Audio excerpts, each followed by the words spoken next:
und herzlich willkommen auf Veras Blockflöten-Kanal.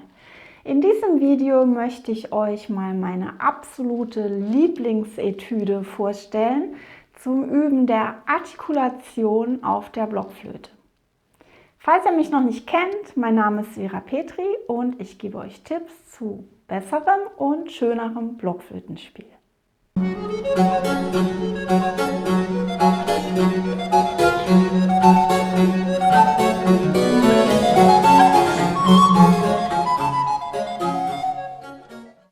Ja, meine absolute Lieblingsetüde, vielleicht sogar von allen Etüden, aber vor allem zur Artikulation auf der Blockflöte ist diese hier von Kees Buke, The Complete Articulator. Und wie ihr seht, besitze ich die schon einige Jährchen. Die hatte schon Kaffee abbekommen und so. Ich habe die schon über 30 Jahre und ich liebe diese Übungen und ich spiele die eigentlich jedes Mal beim Üben. Übrigens heißt der Mann wirklich Kees Buke und nicht Böke, weil das halt ein Holländer ist und auf Holländisch ist das ein U, das OE. Ja, also diese Etüde, warum finde ich die so gut? Sie hat mir nicht nur sehr geholfen, sondern auch wirklich die Augen geöffnet dazu, wie man auf der Blockflöte richtig differenziert artikulieren kann. Davor habe ich immer gedacht, ich mache das eigentlich schon, aber ich habe auch nicht so genau im Detail mir überlegt gehabt, wo wende ich ein Tü oder ein Dü an. Also zunächst mal allgemein Artikulation, was bedeutet das? Artikulation ist einerseits der Beginn unseres Tones, also beim Blockflöte-Spielen, ob wir mit der Zunge mit zum Beispiel einem Dü oder einem Tü anstoßen oder es gibt auch noch andere Artikulationssilben. Und Artikulation ist andererseits auch die Verbindung zum nächsten Ton hin. Also ist der nächste Ton dran gebunden an den ersten oder gibt es eine Lücke dazwischen, gibt es nochmal eine Anfangsartikulation dazwischen. Das alles bezeichnen wir als Artikulation. Und bei der Blockflöte ist es natürlich wichtig, dass man nicht einfach ohne Artikulation spielt, klar, aber es ist auch wichtig, immer wieder zu betonen, dass man das nicht deutlich genug machen kann. Das stelle ich immer wieder fest bei meinen Schülerinnen und Schülern, dass sie schon denken, sie machen ein deutliches Dü, aber dann ist es doch, wenn man ein paar Meter weit weg steht, gar nicht deutlich. Und aus dieser Etüde, wo ich gleich noch näher drauf eingehe, da ist so klar herausgekommen, dass man viel öfters härter anstoßen muss, als man denkt. Bei der Interpretation von Barockmusik, da ist es auch noch so, da wollen wir gerne Tonschritte ein bisschen weicher artikulieren und Tonsprünge oder Tonwiederholungen ein bisschen härter. Also Tonschritte heißt einfach von einem zum nächsten Ton, einfach das ist ein Schritt oder auch nach unten. Ja, also und ein Sprung ist ganz einfach, wo ein Ton dazwischen fehlt. Also oder ja, das sind alles Sprünge und Tonwiederholungen. Sowas. So, und da, wo wir das ein bisschen härter haben wollen, da können wir das Tü einsetzen und wo wir das weicher haben wollen, zum Beispiel das Dü. Also das ist das Prinzip und natürlich gibt es immer Ausnahmen und Abweichungen, auch in Barockmusik, aber dieses Prinzip, um das zu verinnerlichen und so richtig in Fleisch und Blut übergehen zu lassen, dafür ist diese Etüde von Kees Buke wirklich genial. Bevor wir da mal im Detail drauf eingehen und danach gucken, denkt bitte dran, abonniert meinen Kanal und klickt auch das kleine Glöckchen an, damit ihr keine Videos mehr von mir verpasst. Also, wie sieht das Ganze jetzt aus? Es gibt im Prinzip zwei Teile und es gibt ein Vorwort. Und in diesem Vorwort erklärt Kees Buke, wie man an die Übungen herangehen soll, wie man sie üben soll.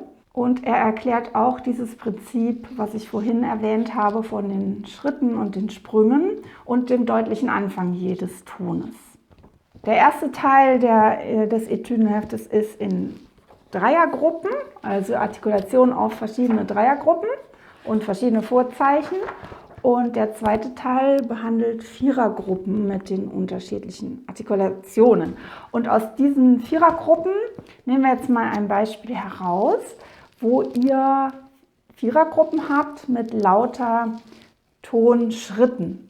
Also der Beginn der Vierergruppe muss deutlich sein, deshalb steht da T drüber, und die anderen sind ohne Sprung, die sind diatonisch, also Dü, Dü, Dü. Also haben wir insgesamt Tü, Dü, Dü, Dü beim Spielen.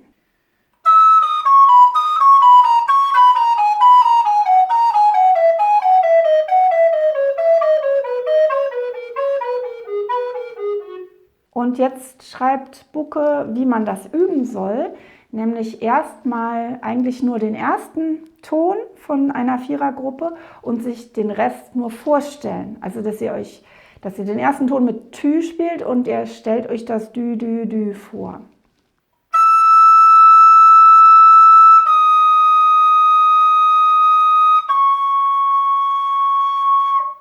Warum? Und das schreibt er auch in seinem Vorwort. Er schreibt, der Atem ist unser Strom beim Spielen. Also ich stelle mir das immer so vor, das ist der Motor. Der Atem ist der Motor und auf dem Atem kann die Zunge auch getragen werden. Und der Atem muss fließen, sonst könnt ihr nicht gut artikulieren, sonst unterbrecht ihr mit eurer Artikulation den Atemstrom.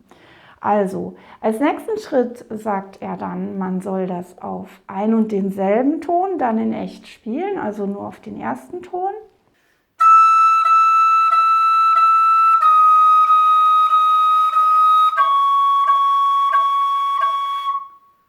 Und dann kann man das ausweiten auf die Figur, wie sie da wirklich steht. Aber immer wichtig, immer wieder zurück auf den Atem. Aufpassen, dass ihr einen gleichmäßigen Atemstrom habt.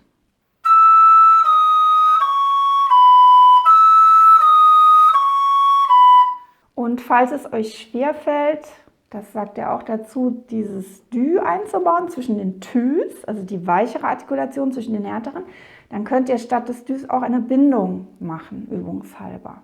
Er sagt auch dazu, dass das Problem auftreten kann, sobald ihr die verschiedenen Töne spielt, also wie es jetzt hier steht mit dem Tü, Dü, Dü, Dü, Tü, Dü, Dü, Dü, dass ihr dann durch eure Fingerbewegung wiederum die ganze Sache unterbrecht. Also das kann natürlich passieren. Auch hier ist immer die Grundlage doch der Atem. Ja? Also wenn ihr jetzt Stress macht wegen der Fingerbewegung, kontrolliert auch immer euren Atem und versucht das Ganze so gut zu üben und immer wieder zurückzugehen auf den ersten Schritt, also sich das nur vorzustellen, oder den zweiten Schritt, das nur auf einen Ton zu spielen. Es wird auch erwähnt, dass man das natürlich auch mit anderen Artikulationssilben machen kann, auch zum Beispiel Tükü oder Tücke oder eben diese Doppelzungenartikulation. Und eine Sache, die er vorschreibt zum Üben, die ich ein bisschen kritisch sehe, ist, dass man die Zählzeiten mit dem Fuß mitklopfen soll, weil die oft in den Übungen konträr sind zu den Betonungen mit der Artikulation. Ich komme darauf noch gleich zu sprechen bei einem Beispiel. Aber erstmal hier ein anderes Beispiel. Da haben wir den Anfang in Schritten und dann kommt am Ende der Figur ein Sprung. Das heißt dann Tü, Dü, Dü, Tü.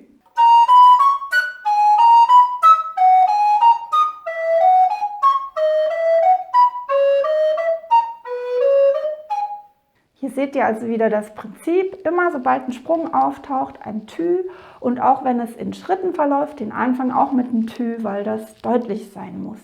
Und das ist wirklich was ihr in der Praxis, wenn ihr Barocksonaten spielt zum Beispiel, ständig anwenden könnt und solltet, weil das einfach so viel differenzierter und plastischer klingt und auch noch aufführungspraktisch richtiger ist.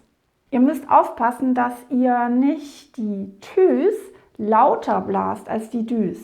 Das ist was ich festgestellt habe, als ich das früher ganz am Anfang, vor 30 Jahren, angefangen habe zu üben, dass man doch geneigt ist, dann dem Tü mehr Luft zu geben und dem Dü weniger. Und das ist wieder diese Unabhängigkeit von Atem und Artikulieren und Fingern, dass ihr den gleichbleibenden Atemstrom habt, wie gesagt, der Strom, der kann nicht plötzlich schwächer und stärker werden, dann habt ihr ein Problem, sondern immer gleich und darauf macht ihr mal ein Tü, mal ein Dü. Überlegt euch das mal. Eigentlich hat das ja nichts miteinander zu tun. Ihr könnt ja auch sprechen und sagen, ich habe eine Tüte, gedaddelt. Nee, es gibt keinen Sinn.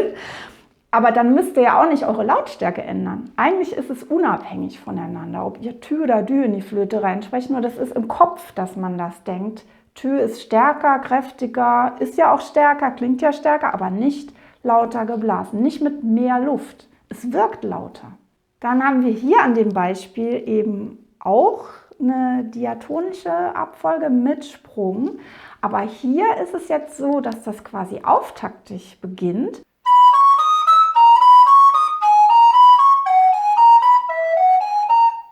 Und dass ihr nicht auf den Schlägen, also auf den Zählzeiten, da wo eigentlich eine Vierergruppe anfängt, optisch gesehen, dass ihr da auch die Betonung habt, sondern ihr habt sie quasi im Auftakt. Und das ist, was Kees Bucke zu Anfang schreibt, dass man dann einerseits auf der unbetonten Zählzeit eigentlich ein Tü macht, wodurch man den Ton betont, aber mit dem Fuß gleichzeitig die Hauptzählzeiten. Und das sehe ich ein bisschen kritisch, weil das ganz schön schwer ist, also zumindest wenn man nicht gerade super Vollprofi ist.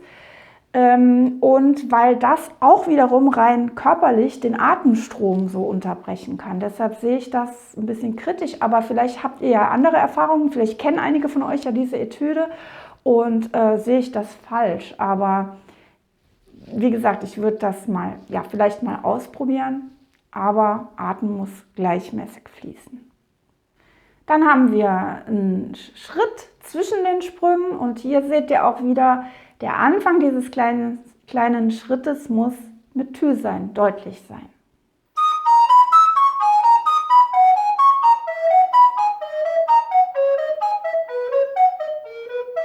Ja, dann gibt es auch Stellen, wo ihr, das kennt ihr aus Stücken, wo ihr nur Sprünge habt und die sind dann tatsächlich am besten alle mit Tü zu spielen.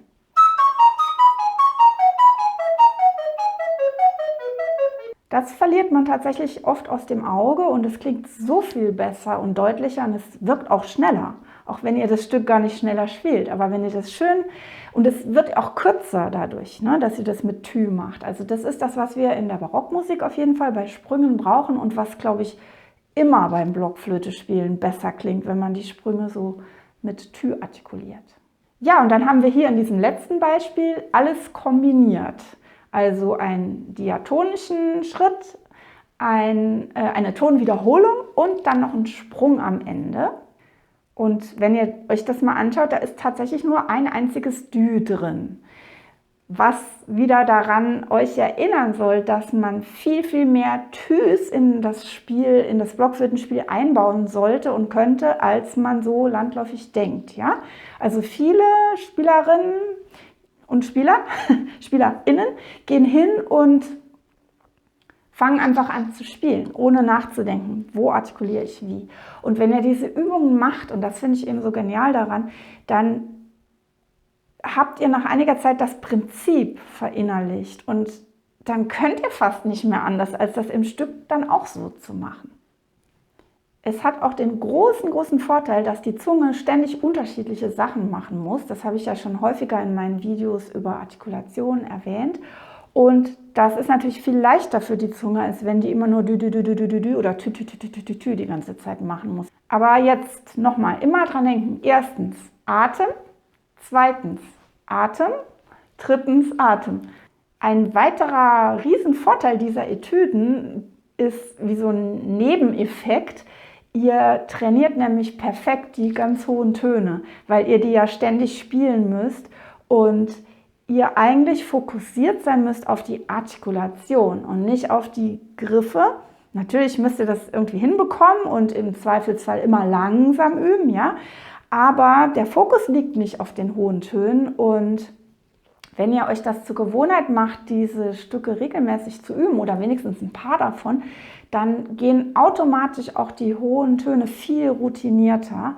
Und gerade bei hohen Tönen oder wenn ich von tief nach hoch spiele, ist ja auch super wichtig, dass mein Atemstrom gleich fließend bleibt. Ich brauche bei den hohen Tönen eigentlich ein bisschen weniger Luft als bei den tiefen. Ich muss nur ein bisschen schneller blasen, aber das ist ja nicht abrupt, sondern das müsst ihr euch vorstellen, wie ein Flugzeug, das startet. Das macht ja auch nicht so und dann hui, so, ja, sondern das muss ja quasi ein fließender Strom sein. Ja, also falls euch dieses geniale Heftchen interessiert, ich verlinke das unten in der Infobox. Falls euch dieses Video gefallen hat, dann freue ich mich über einen Daumen hoch und schreibt mir natürlich unbedingt wieder in die Kommentare, kennt ihr diese Etüden? Habt ihr sie schon mal probiert? Schwört ihr vielleicht auch drauf oder ist es völlig unbekannt für euch? Einfach mal eure Erfahrungen und vielleicht auch Fragen, da wäre ich sehr froh drüber. Ich bedanke mich mal wieder fürs Zuhören und verabschiede mich bis nächsten Freitag. Tschüss!